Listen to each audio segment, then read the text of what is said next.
It is important to mention the fact that we cannot see Allah subhanahu wa ta'ala. And we cannot handle seeing Him even if you were to hypothetically be given the chance to.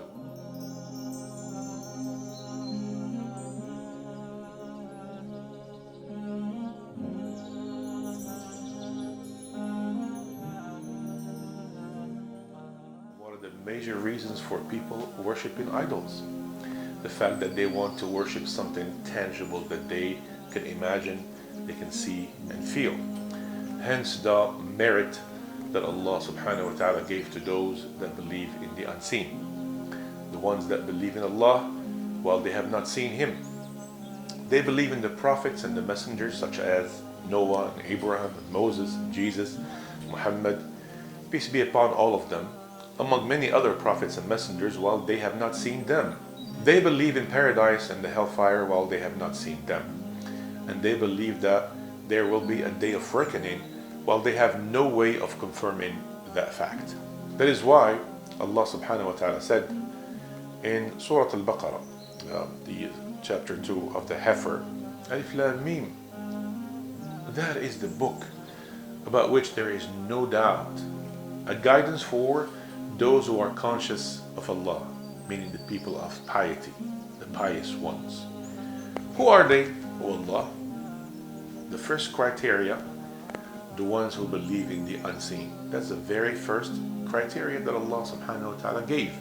Then, the ones that establish the prayer, and they donate from what we have provided for them, they give charity. And after that, Allah mentioned, and the ones who believe in that which was revealed to you, O Prophet Muhammad, and that which was revealed before you, and they have absolute faith in the hereafter. And what is the end result? Allah says, those are the ones who are truly guided by their Lord, and it is they who will be successful. We ask Allah to make us from the successful ones. So this phenomenon of people wanting a God that they can see happened in the time of many prophets. The story of Moses, peace be upon him, is one that is mentioned the most in the Quran. Many facets of it were mentioned many times in many different ways spread out throughout the Quran, including the famous story that is known biblically as the Exodus. قال الله عز وجل وجاوزنا ببني إسرائيل البحر فأتوا على قوم يعكفون على أصنام لهم قالوا يا موسى اجعل لنا إلها كما لهم آلهة قال إنكم قوم تجهلون إن هؤلاء متبر ما هم فيه وباطل ما كانوا يعملون قال أغير الله أبغيكم إلها وهو فضلكم على العالمين.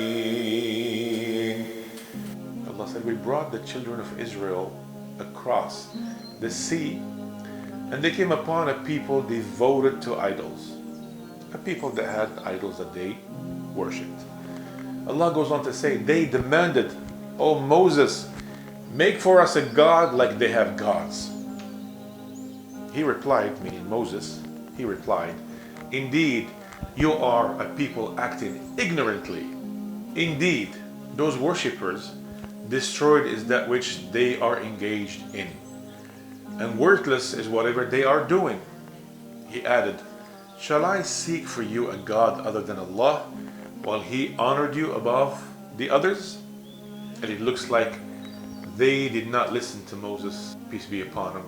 They later on ignored his commandments, the commandments of Allah subhanahu wa ta'ala. And as he was absent away in the mountain to get the tablets and the commandments from Allah subhanahu wa ta'ala, they ended up doing that themselves.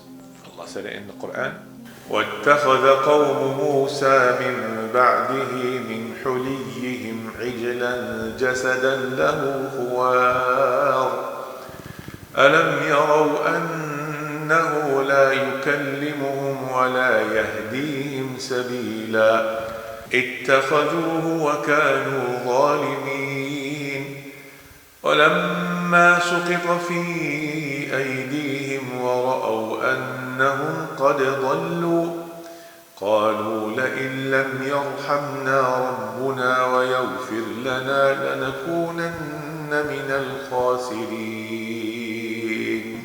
In the absence of Moses, his people made from their golden jewelry and idols a calf that made a lowing sound. Did they not see that he could neither speak to them nor guide them to the right path?